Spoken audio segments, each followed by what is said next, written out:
Somebody's giving a sermon?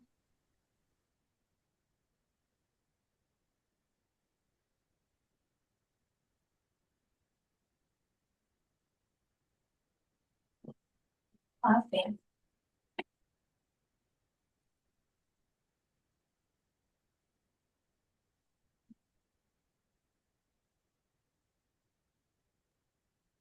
Istorya kayo ya.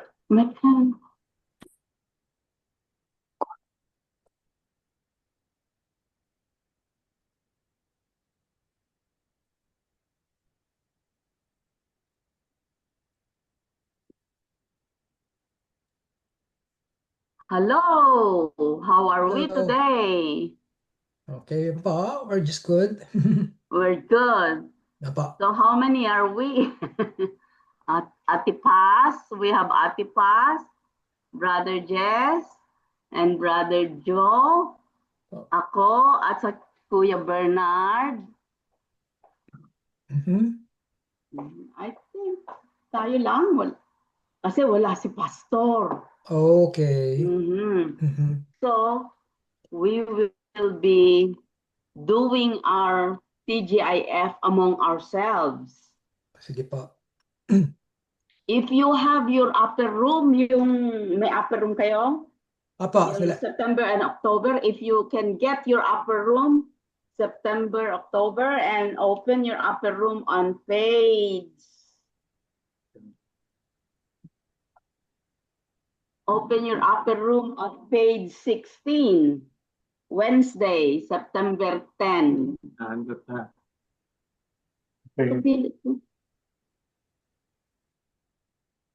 Okay.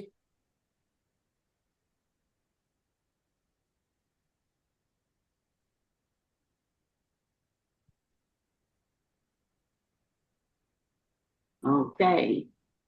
All right, we will start our TGIF with an opening prayer of Brother Bernard. Brothers and sisters in Christ, let us pray. Almighty and loving God, thank you for bringing us together in peace tonight in our Thanks God It's Friday ministry.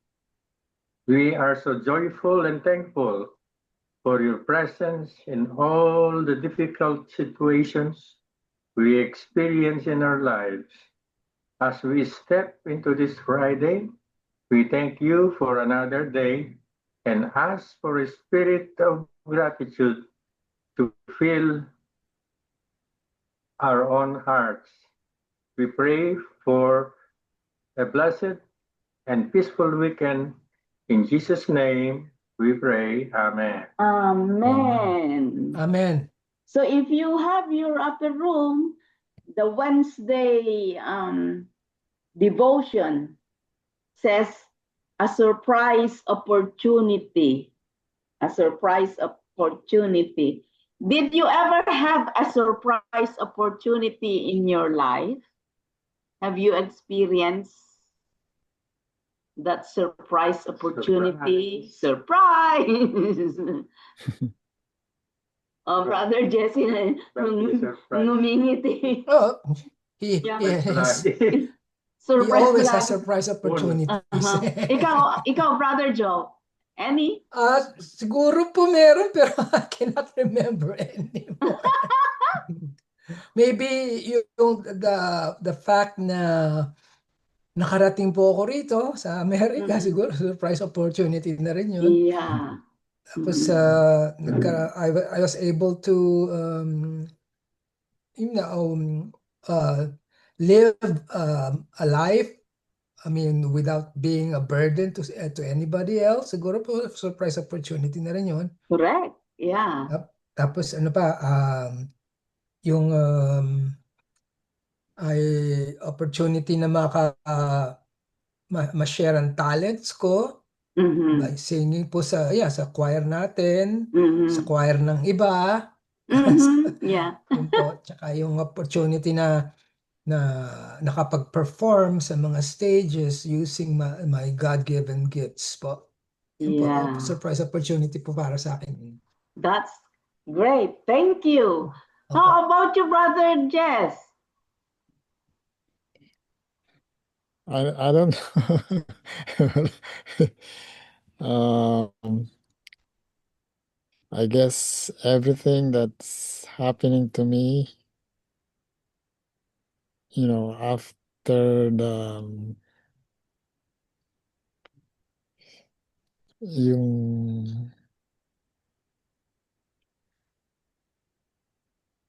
yung relasyon ko sa ating Panginoon, I think everything that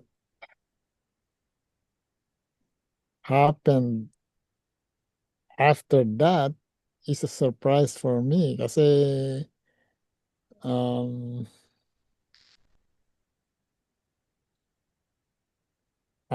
hindi ko naman inaasahan na you know and magiging ganito ang buhay ko, or although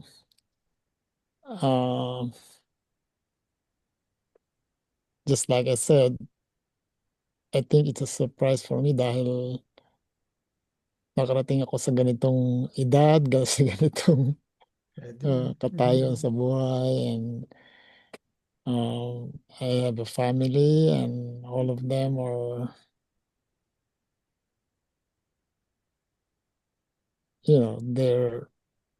we have a happy family, I guess. Mhm.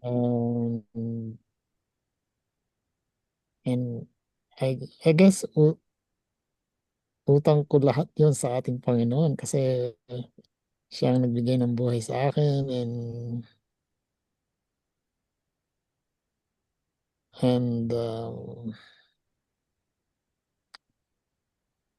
lahat ng nangyayari, gaya ng anong sinabi ko kanina, lahat ng nangyayari after that, when I had that relationship with the Lord, Mhm. it's a surprise for me kasi hindi ko alam ang kinabukasan ko and then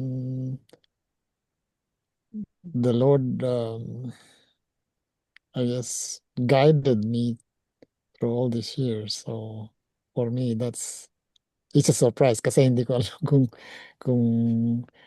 kung ano what's in the future for me, but Mm. the blessings of God,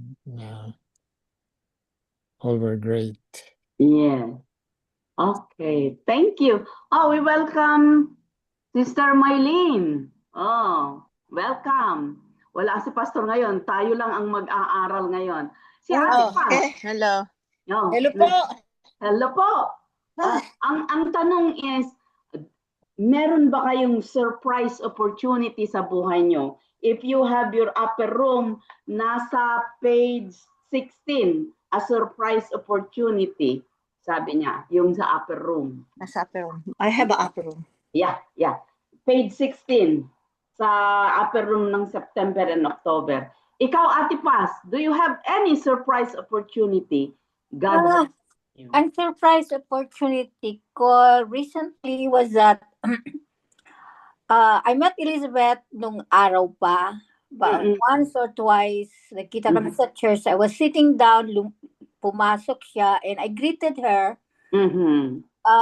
And then after that, we got in touch with each other every now and then. And opportunity came when she asked me about Bible study. So I brought her to the church, New Creation Church, which every now and then, Yeah. And then I brought her to the Daly City Methodist Church, and she liked it. That's why she is there until now.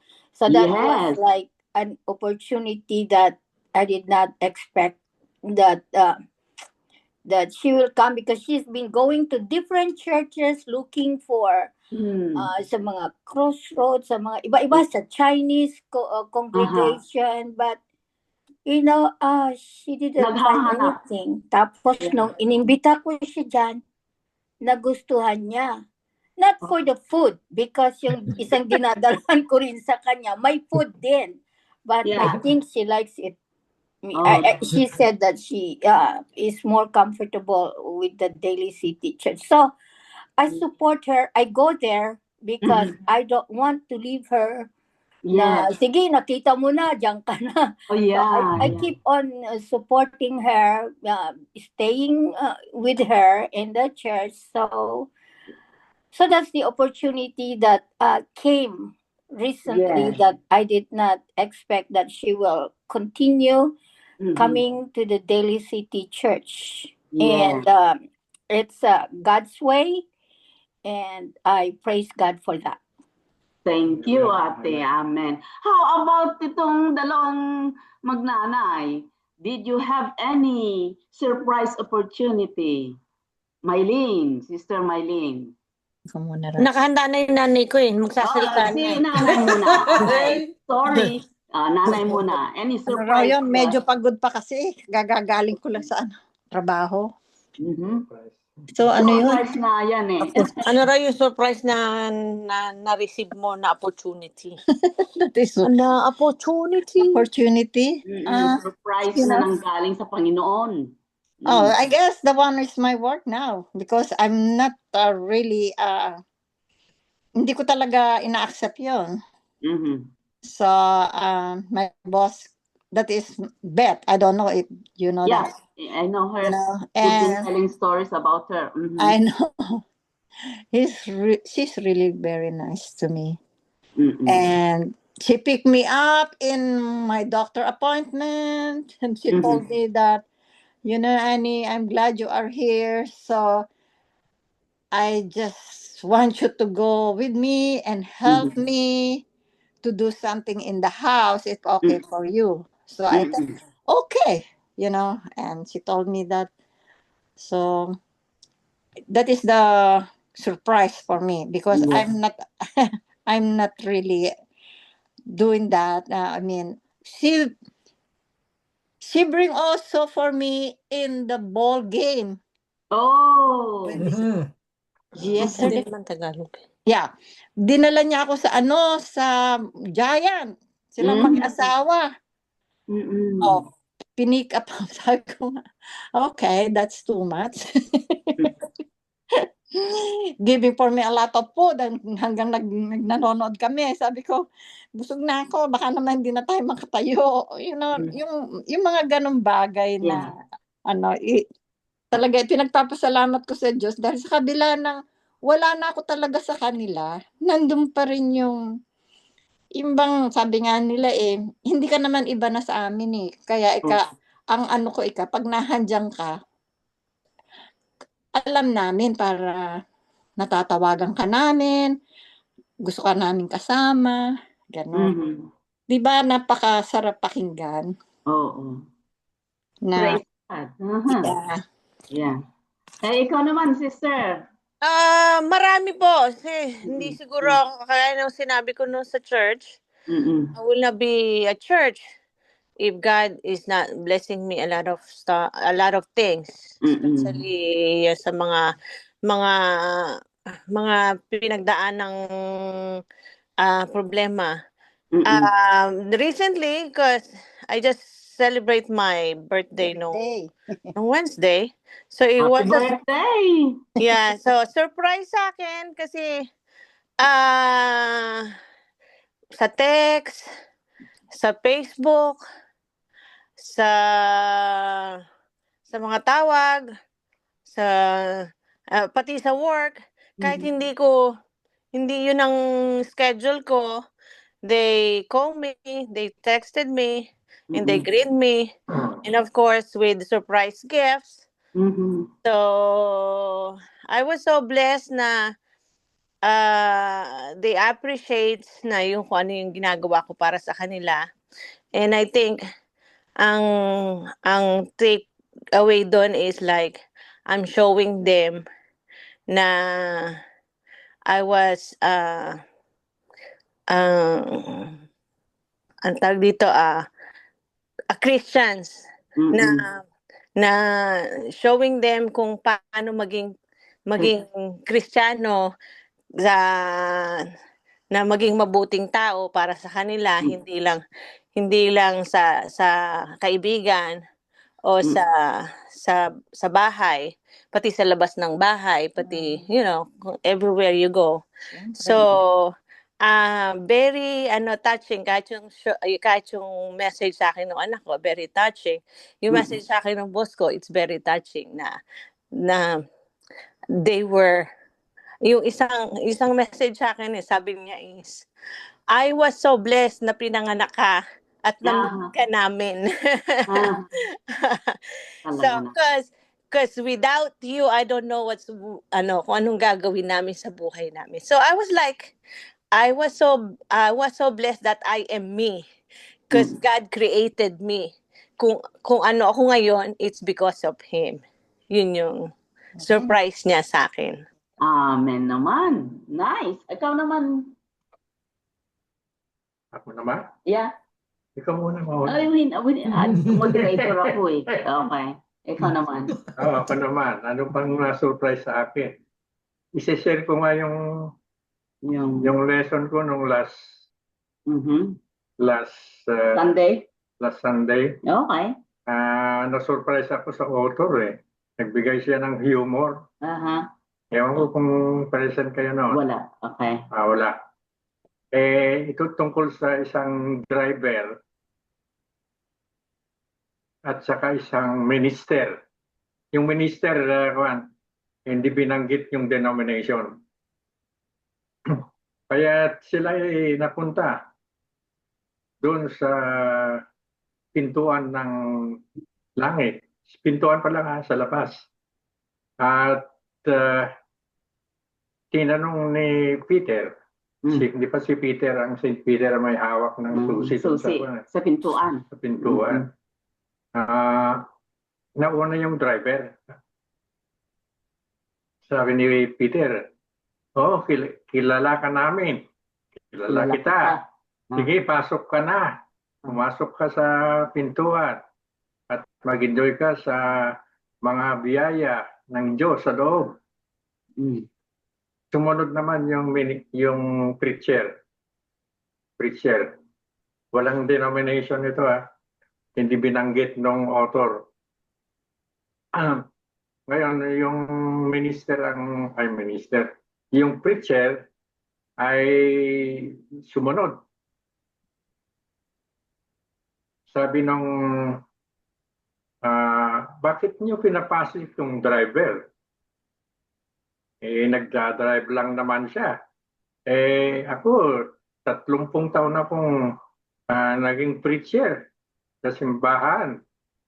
At ngayon, hindi mo ako papapasukin, sabi nung preacher. Ngayon, sabi ni St. Peter, alam mo ba, kung ikaw nagbibigay ng homily, ng message, ng sermon, yung mga parokyano mo, may mga nagsisimba sa iyo, natutulog. Kanya. Kung itong driver, kaya pinapasok ko, kung siya ay nag-drive, lahat ng pasahero na nananalangin. Sabi niya. Okay, go seriously. Yung surprise ko. In 1976, napetisyonan kami dito sa Amerika. At kami naghintay ng 16 years. Hindi pa pwede nung pag mag-asawa ka na, wala na. Pero nung panahon ni Bill Clinton na tayo, merong batas na umiral na pag ikaw na nag-asawa na, isubmit mo lang yung pangalan ng asawa mo at yung mga anak mo at ikaw ay itutuloy yung petition mo. Kaya for 16 years, yun ang ginawa ko at parang wala na akong pag-asa noon. Wala na yung isip ko yung pagpunta sa Amerika. Kaya I went to graduate school. Hindi ko natapos kasi dumating na yung yung document na, ano tawag doon? Petition papers. Petition na paper na ihanda ko na yung mga papeles. Kaya hindi ko natuloy yung graduate school ko. Nasa thesis writing na kami ni Binilda. Hindi namin na naituloy na. Kaya after 1 year ata, noong 1992 ata yung na-receive namin yung papeles sa US Embassy. Noong 1993, na-interview na kami. Kaya ngayong buwan ay 32 years na kami dito sa Amerika. At sa tulong ng Diyos, yung American dream na sinasabi, pursuit of happiness. Ano ba yung dalawa? Yeah. Nakamit ka. What was Life, liberty, and the pursuit of happiness. happiness? Yeah. Thank you. Sa tulong ng Diyos, yung American dream na yon ay we were able to claim it sa tulong ng Diyos. Yun ang surprise sa buhay namin dito sa Amerika. Thank you. So we all believe that the surprise opportunity to us was given by God, right? Right. We unanimously agree to that. Now, if we open our upper room for September 10, a surprise opportunity, makikita doon na this is a study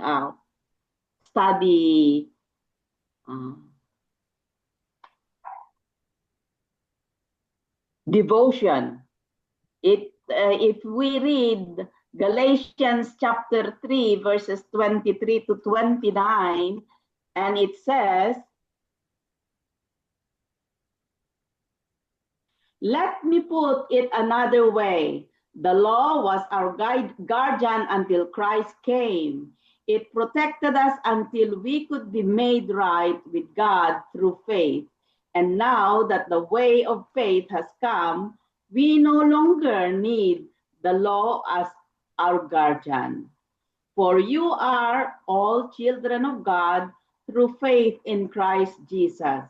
And all who have been united with Christ in baptism have put on Christ, like putting on new clothes. There is no longer Jew or Gentile, slave or free, male and female, for you are all one in Christ Jesus.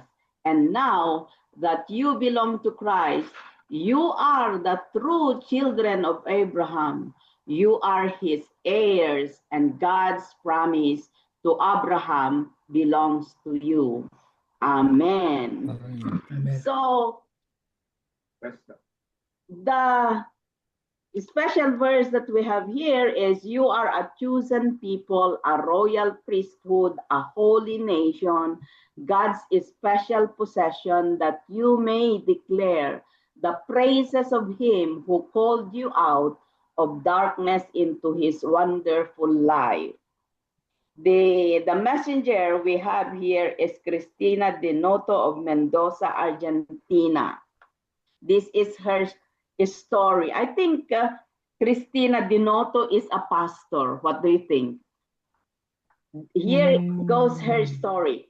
The printer got ahead of itself and started to print multiple pages at once. Then it jammed. I took it to the technician I usually work with, and he told me he would have to take it apart. I went back the following day, hoping the printer was fixed because I needed to print the liturgy for Sunday's worship service. The technician explained that he had cleared the jam and gotten the printer running again. I was about to pay him when he said, "No, no need. When one receives a blessing, one should give a blessing." I read some of what you wrote as I extracted pages from the printer. I came to know about God as an adult. So, which was a great blessing. I read some of